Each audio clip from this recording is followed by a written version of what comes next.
Hello Ramen Nation, Chris Cobain here, bringing you week 9? Week 9, we're already that far, jeez. Of the first video of week 9 of the National Pokemon Association. The Baltimore Blazikens are taking on the Anaheim Aipoms and Coach Kyle A this week.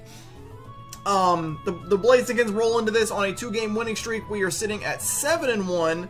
Because we've not had our bye week. Our opponent is a solid 4-3. Of course, they've already had their bye week, but are looking to position themselves better for potential playoffs run here. I'm gonna go and let you guys know that I have a little bit of a gripe with everything that's gone down this week. Now, of course, I'm always of the mindset to say no excuses, but I feel like it's right for me to let you guys know everything that went down this week.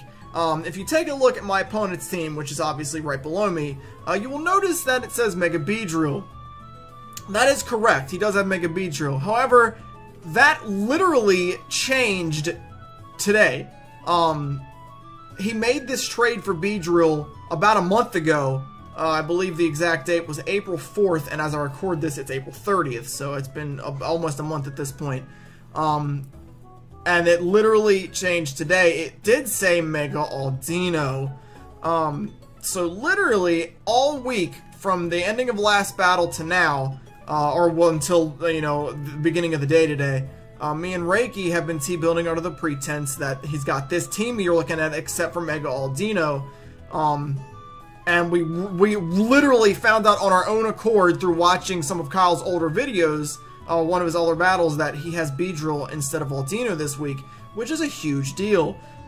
We literally ran, it's not on the team, so we literally ran a sub Swords Dance Drapion because it completely stuffed Aldino. We were able to set up sub on it and Swords Dance, and it basically destroy his entire team. And that's rendered literally totally worthless by Beedrill because of the fact that it can U-turn out. It can U-turn out to break my sub, even if I set it up somehow, and on something else, which I could, but he could U-turn out, break it, and then bring in something like Victini or something else, and he could destroy me in one hit. So it literally changed our entire game plan, and I had to leave the house today, had a birthday party I went to, and Reiki, I was literally forced to redo the entire team from scratch without me this week. So this team is 100% his idea. I did build the original team myself when I assumed Aldino, but circumstances and all that stuff kicked in. I want to be known that the problem at hand had nothing to do with Kyle. The trade he made was obviously completely legal, and coaches have no access to editing the document where I get the team builder from. He had no way of editing himself. That goes down to like the NPA, like the leaders of it and stuff. And for whatever reason, maybe they forgot, or I don't know what the deal is. I'm not going to sit here and call anyone a jerk or anything because it's a mistake, and mistakes do happen. But for the entire week, we were game planning for the wrong team. So this team was literally built, instead of in a week like it normally is, it was literally built in a few hours, which could come back to bite me. Who knows? But again, I'm under the thing of no excuses. So rambling there, I apologize. Let's jump into the team builder now and everything. So first off, as always, we're going to take a look at the opponent's team. As I said, it's right below me. Starting off with the biggest threat on his team, and possibly the single biggest threat in terms of one Pokemon we've seen all season. And this is one of my least favorite Pokemon on the planet. It's Victini. I hate this thing, and I hate it for good reason. It's incredible. In the draft format, the base 100 legends are amazing. Legendary, if you will, because they are all very capable of doing so many different things with the all 100 stats that it's hard to game plan for them. You don't know what they're going to do. Just like Jirachi and Selby, as you've seen, they are completely capable of running multiple different sets. The Calm Mind sub won me a game already for Jirachi, or I typically have been running it physical. It's really easy to switch that up whenever you need to. Victini is the same thing. The thing runs everything. Starting off, of course, with that ability to run that 180 stab move that is V-Create. It gets all sorts of stuff such as Bolt Strike, Zen Headbutt, of course. It gets U-Turn. It runs on the special side. It gets Blue Flare. It gets Thunder, Thunderbolt, other things of that nature. It gets Glaciate, which is an ice attack. It gets everything. Like, it's ridiculous. and when it's base 100 everything, it makes it really hard to game plan for. So I have somewhat of an idea of what it might bring. I do feel like it will bring Glaciate this week, as we do carry Garchomp and Gligar, and without that, especially Garchomp, he could not touch Garchomp without a defensive one anyway, without running Glaciate. I do somewhat expect a mix set, but there's always that possibility he doesn't run that and it could catch me off guard. Biggest run I've seen by far, though. Jumping to the next one, we got another Pokemon that is definitely somewhat of a threat. That's going to be Feraligatr. I just realized it's spelled wrong in there. It's missing the A at the end. But who cares? Strong Pokemon, of course. A little slow at first, but he does get Dragon Dance and Swords Dance. He's got that hidden ability that he got earlier or late in 2015, I think, with the Sheer Force. Of course, running with Life Orb. Gets Waterfall, gets the boost. Crunch gets the boost. Ice Punch gets the boost. He can run Earthquake. He can run Aqua Jet. They don't get the Sheer Force boost, but they're definitely a thing. And he hits incredibly hard, especially after a Dragon Dance. And outspeeds my entire team at base at +1. As you know, my team is a little slow at, Diancie being the fastest. But is a tad slow, so +1, it outspeeds my whole team and has the ability to hit them all very, very hard. The third Pokemon we all know really well. I actually wanted to draft it because it's such a helpful Pokemon, and he sniped me on it, which is whatever. But he has the homie, the legend. I call you guys the Ramen Nation. He's got Ramen himself, Tangrowth. I don't really need to tell you guys what this thing can do. Leech Seed, Giga Drain, it gets Knockoff, it gets Earthquake, it gets Power Whip, it gets Focus Blast, it can run a hidden power of some sort. Very, very powerful Pokemon, very, very defensive, walls almost everything on the physical side, has the ability to live just for out of instances. Darmanitan, Flare Blitz, Reckless, Staraptor, Brave Bird, Talent Banded, Talonflame, Brave Bird, things like that do not OHKO it if its full defense is spread, and of course it runs a great Assault Vest as well. Next up, we've got Togetic. Annoying. It's less annoying than Togekiss, but it's annoying. Can run Thunder Wave. It likes to roost. It likes to Heal Bell. It has the ability to set up screens. It can run Seismic Toss or Dazzling Gleam. It's just really annoying and a really good Cleric Pokemon, and something that could potentially be a problem, especially with the team I'm running this week, as you'll see in a minute. Next up, we've got Slurpuff. Slurpuff is really good. Of course, everyone knows it's Belly Drum, Citrus Berry Unburdened set with Play Rough, Drain Punch, that kind of stuff. That's always a threat. It can run a Calm Binding set as well and catch people off guard, because it gets Moonblast, it gets Flamethrower, I think it's Psychic as well. So that's always a big deal. If it can set up a couple and get the Unburden going somehow, then that could be a threat. We got Kecleon coming up next. Kecleon is, out of all the Pokemon that I own his team, it's the one I very much expect the least. But it gets Protein, of course. It's a good special defense. It can be AV. It can be Life Orb. It hits pretty hard as a Life Orb. It gets Power Up Punch, Drain Punch, Sucker Punch, all the punches. Of course, like stuff like Return. It gets Shadow Sneak. I think it gets Knockoff. It gets the Elemental Punches. So it can definitely be somewhat of an issue if it starts setting up a couple of Power Up Punches. We'll see what happens. And then the Pokemon in question that I didn't know existed on his team until earlier today, Mega Beedrill. Biggest problem is that we didn't game plan for it for such a long time, and it's so much different, obviously, than Aldino. Mega Aldino is, of course, a bulky, annoying Pokemon, that can be like a Cleric, and Mega Beedrill's just not. Mega Beedrill's super duper fast, super duper strong. Adaptability, of course, U-turn, Poison Jab, Knockoff, Drill Run, stuff like that. Suffers from Diancie disease, which is needing to protect to get that Mega off, so he'll probably be running that, especially with how fast my team can be. But definitely a threat on his team, and I'm scared of it.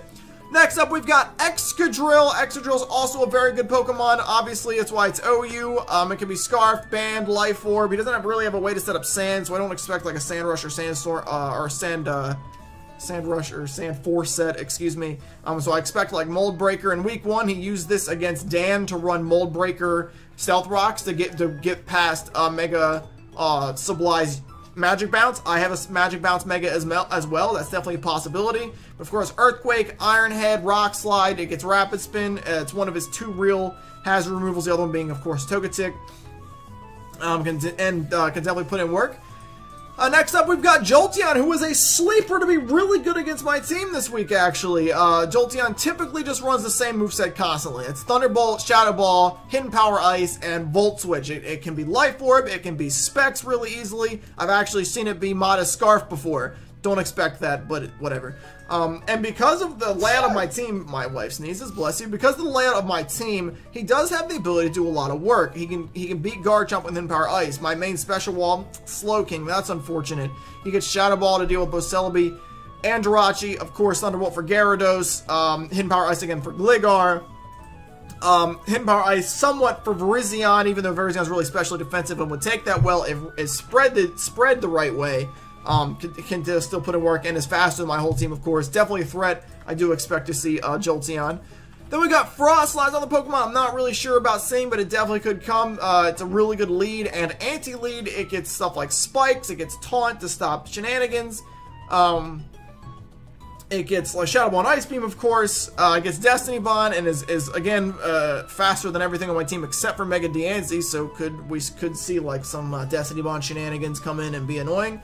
Again, it's got that coverage. It has the stab for things like Garchomp and for things like Virizion, and he's got the Shadow Ball for again Celebi, Slowking, not Diancie, Celebi, Jirachi is the only one I missed, stuff like that. And then his final Pokemon on the list is going to be Porygon. That says 2. It kind of looks like Z because it's small, but it is Porygon 2. Obviously, the Eviolite Wall, his second Eviolite Wall, along with, of course, Togetic. Can be physically defensive, can be specially defensive. Of course, Tri-Attack. It gets Bolt Beam coverage with Ice Beam and Thunderbolt. It gets Recover, of course. I can run T-Wave and Toxic. Week 1 of Season 1 of the NPA, this thing screwed me as I low-rolled a Superpower on it really hard with my Tornadus Therian last year, and it Thunderwaved me and cost me the game. So, a little bit of a revenge I'm feeling against this Porygon here. So that's his team. Note, jumping into my team here, like I said, this team was built in the matter of hours as opposed to a matter of weeks. So in terms of just making up really specific game plans like we normally do, as you guys have seen, we kind of had to steer away from that. Well, Reiki did. He built it by himself, as he didn't really have time to really think for a long time and come up with like really specific counter strats. So we're doing something that I didn't really want to do, but I feel like we're forced to do this week. When I drafted my team, I talked about one word, versatility, and that means Pokemon that can do multiple things really well.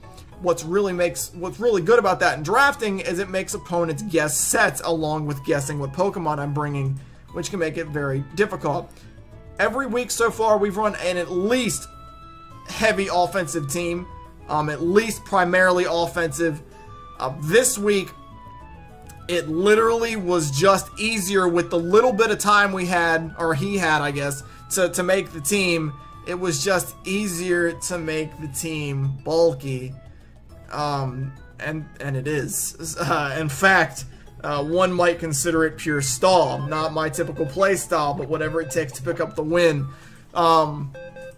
So this match could be going for a long time if I play it right, and pre-apologies for what might be a boring match. But I'm trying to walk out a victor in this match, and let's go ahead and take a look at the team. We only failed to bring him in week 1. That streak continues as we do bring him to start the team off again. That's going to be my boy Garchomp starting it off. And this starts off the stall as you're going to see. Impish, Rough Skin, Rocky Helmet. Pure defensive. Earthquake so it can deal damage. Stealth Rocks, of course. Roar to phase out setup sweepers like Slurpuff. Potentially, we were debating Dragon Tail, but Slurpuff is a little scary. Things like Feraligatr as well. Even potential things like Excadrill, who can actually set up Swords or even Kecleon, who can set up power-up punches, as I said. And then Toxic, because that's what we're doing. 252 HP, 188 defense, and it's got 68 speed, which allows it to outspeed Adamant Feraligatr and -1 non-Choice Scarf Victini. So if it's not Choice Scarf, it's like Life Orb or Expert Belt. And it uses V-Create, which remember lowers your speed. If I switch in as he V-Creates, he sees my bulk, a lot of bulk, and he thinks, okay, bulky chomp, I can outspeed this turn, and he's like, Glaciate. Wrong, you cannot. I will outspeed it even if it's Jolly by a little bit, and I can thrash it with Earthquake. That may or may not happen. If he's got even if he's got Glaciate, it would be really tough for him to risk it, especially when he's -1. But it could come into play, and I can kill it with Earthquake when it's minus defenses, of course. And we're just getting started, baby. Get yourself in for the long haul, because it doesn't get any better. Jirachi is the second Pokemon on the team this week, and it is going to be Careful Serengrace Colberberry, which is going to be able to soak up something like a potential knockoff from Beedrill is the main thing. If it decides to be annoying and go for knockoff to hit me hard, it'll hit me for nothing, and I have the ability to just completely punish it with a Heart Stamp back. Heart Stamp, Protect, Wish, and Toxic for the second time in a row. Just Wish Tech. This thing is going to be very pivotal in allowing me to keep a lot of things healthy. Garchomp we've already seen, can't heal. And there's a couple other Pokemon that that can heal, but not as well. And it'll be pivotal for that. It's literally max special defense, 2v2 HP, 2v2 special defense, and the Careful Nature, and 4 attack, just because why not? And it's able to completely stuff the Jolteon, which I said was a threat. It's 3 hit by Shadow Ball, assuming no annoying Shadow Ball drop shenanigans. It can't be 1 hit by +6 Slurpuff. So if it's weakened, I can grab a Heart Stamp on it. Like I said, it's able to beat Beedrill.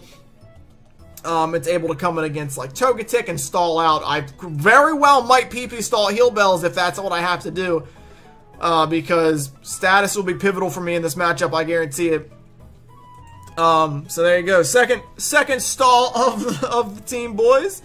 Showdown kicks me off there, but I still see my team, so it's fine.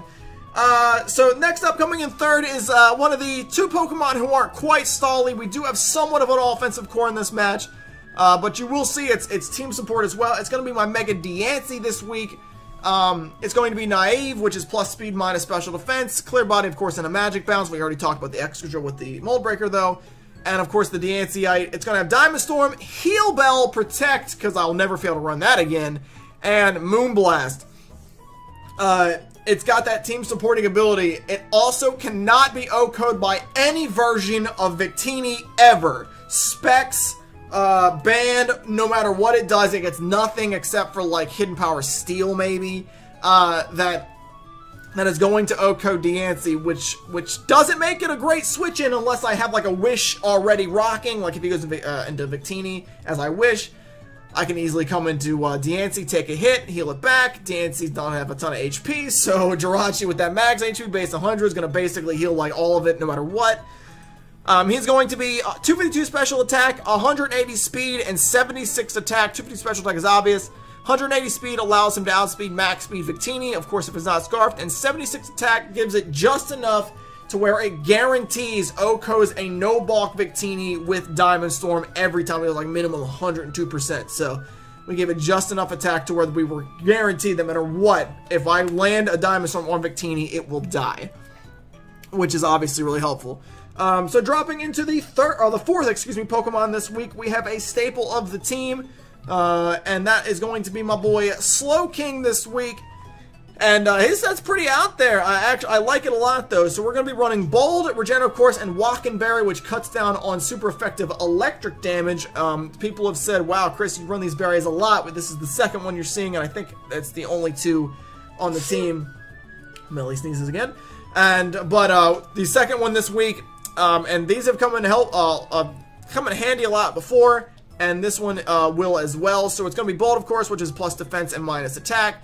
He's running just a pretty basic spread here, our moveset, nothing crazy. Scald T-Wave, of course, for general shenanigans, for things like Gator and Victini, of course, and Beedrill, or whatever I can catch. He can Heal Bell it off, but of course, one of my strats this week could very well be stalling Heal Bell. We'll see how it works. And Slack Off and Side Shot, pretty obvious. He's going to be 252 HP, 160 defense, and 96 special defense. So basically what this thing is for is Victini mostly. Choice Banded Adamant Bolt Strike does less than 50% on a decent roll with the Walkenberry kicked in. It allows me to T-Wave, or if it's low health or whatever, Scalded. I can definitely bait the Victini to stay in. If it's not Choice, it goes for V-Create. And then it's like, oh, okay, it's just Slowking. Bolt Strike. Boom! And then the Walkenberry's like, nope. And then all of a sudden his -1 gets smashed by a Scald. could be huge, and his spread is really specific. 96 special defense means that even without the berry, if I max HP without the Walkenberry, I take one timid Life Orb Thunderbolt from Jolteon. So that's pretty specific. If it's like Life Orb and it's wearing itself down, then maybe I can smash it with a Psy Shock, potentially get a clean off kill. Of course, with the Walken, it'll do absolutely nothing, but if without, we still live it, which is cool. This one's funny. So jumping into the 5th, we have continuing the stall theme, and this one, this one's fun, and this one is a win condition, and it's a set I haven't been to reveal, or even being able to close to reveal this season. This guy has been infamous for being able to do a lot of work against every time I bring him in, but never doing any. That is not going to be the case this week. This will be his coming out party if I play him right. It's going to be Gyarados. Yes. Yes, you're looking at that set correctly. That is a real thing. He's Impish, Intimidate, of course, and Leftovers. And he's Waterfall, T-Wave, Rest Talk. That's dead serious. And this thing is a huge win con for me coming into this week. He's 244 HP, 204 defense, and 60 attack. This thing, outside of Bolt Strike and Thunder, of course, walls Victini, destroys for Alligator, is like 4-hit KO'd by -1 Gator. Of course, he can set up Dragon Dance, but I can T-Wave him if he's not Life, if he's Lum, not Life, or he doesn't hit hard. Puff can't touch him. Kecleon can touch him unless you're only Thunder Punch. Mega Beedrill 3 hits him with, -1 Mega Beedrill 3 hits him with Poison Jab. -1 Life Orb Excadrill 3-hit KOs him with Rock Slide after Rock's damage. Yes. Of course, Jolteon will destroy him. Thunderbolt, Porygon will destroy him. Frostlass can do work, but this thing is completely huge against this team for Exca, Beedrill, Gator, and potentially a choice, or for some reason it's not going to happen, but for some reason a Victini that lacks an electric attack. That won't happen, but whatever. It's crazy. This set is crazy, but I love it. This is one of those things that I'm going to try to wish pass into if I can, because I don't want to put myself to sleep if I don't have to. But I do have that in the bag because he needs to stay healthy no matter what. We ran the Rest Talk because we didn't want to put all the pressure on Jirachi to have to heal him by itself. So, you know, if we're forced to Sleep Talk or rest, that could be a problem. Could maybe allow Gator to set up, or maybe even Slurpuff, risking the Sleep Talk Thunder Wave, but he could do it. And this thing will be a big deal this week, I promise you. Maybe. Who knows, actually. I say that every time I bring Gyarados and he does nothing, so maybe I won't even. I don't know. We'll see what happens. And rounding out the team this week, I told you when I brought out Dancy, we are running somewhat of an offensive core this week, and Virizion is the only Pokemon team that is literally pure offensive. Of course, Dancy rocking the Heal Bell. This is an all-offensive set. Reason being that if I can get rid of certain threats or weaken certain threats, this thing can pure sweep them. It's not Drapion. I'm not running it this week. Sad face. But it is going to be Virizion this week. So Virizion, like I said, pure offensive. He'll be Jolly, Justified, and Lumberry. That's going to allow him to take things like Togetic T-Wave or Porygon T-Wave / Toxic or something like that. And allow us to set up, especially in the Porygon 2's face, because even a full defensive one gets O-code by +2 close combat, and he's running close combat, Swords Dance, Stone Edge, and Leaf Blade. Close combat and Leaf Blade are obvious for all-around damage, destroying things like the Porygon 2, Frostlass, Leaf Blade, Jolteon, Excadrill, of course. It does have some threats, especially now that Aldino's not on the team like we originally thought. This was a set that was original, even with Aldino on it. We did keep it even though Beedrill's there. Of course, Beedrill threatens this infinitely. A Scar Victini beats the hell out of this as well. A max H or a pure defensive Togetic with a lot of defensive investment can do stuff to this as well, especially if I lose that Lumberry. Dazzling does like nothing though if it's running that, so if I still have my berry intact, I do have the ability to hit it really hard as well. So assuming Stone Edge plays nice. So if I can weaken, if I can get rid of Beedrill completely, ensure that Victini's not scarfed, weaken the Togetic, maybe weaken the Tangrowth somewhat, and not like get like close combat 7 times so that the Jolteon can destroy me. With this thing can come in and set up and potentially just clean sweep with ease. And it's literally the only Pokemon on my team that's pure offensive. So that's the team this week, boys. That's going to be all 6 of them. This team is incredibly stally. I, again, apologize if the match goes a little bit annoying, because it might here. But I think we have a good shot at picking up them this week. It might take a while. Plan this week, as per usual, is just, this time it's easy. It's just to wear him down. That's it. That's all I really got. Just wear him down. His offensive core is ludicrous. The Victini, the Gator, the Beedrill, the Excadrill, the Jolteon, it's just crazy. It's to the point he doesn't even really need to bring his bulk this week. But the point this week is going to be pretty simple. Toxic, T-Wave, everything I can. Literally attempt to PP stall Togetic's Heal Bell if he's rocking that. Set up rocks, keep them on the field at all costs. Again, Togetic can defog them, but we have ways to punish the Togetic. And if we can literally PP stall the Heal Bells, you only get 8 if it's PP maxed. Get rocks on the field, and literally my plan is just to do that. Heal to hell with this, heal to hell with this, heal to hell with this, including healing the team. And if worst comes to worst, at the end of it, maybe we can, if we can get the right things down, we can potentially make the bout a little bit shorter and try to finish him off with Artemis here, and see if we can't do that. So, again, that's the team this week, guys. As always, thank you for watching. I appreciate it. Of course, the battle will come out tomorrow, one day after I upload this. So I hope you see you guys there for that. Thank you for watching the Team Builder. I appreciate it. And that's it. So I hope to see you guys in week 9. God, that's crazy to think about. Week 9 of the NPA. Hope to see you guys there for that.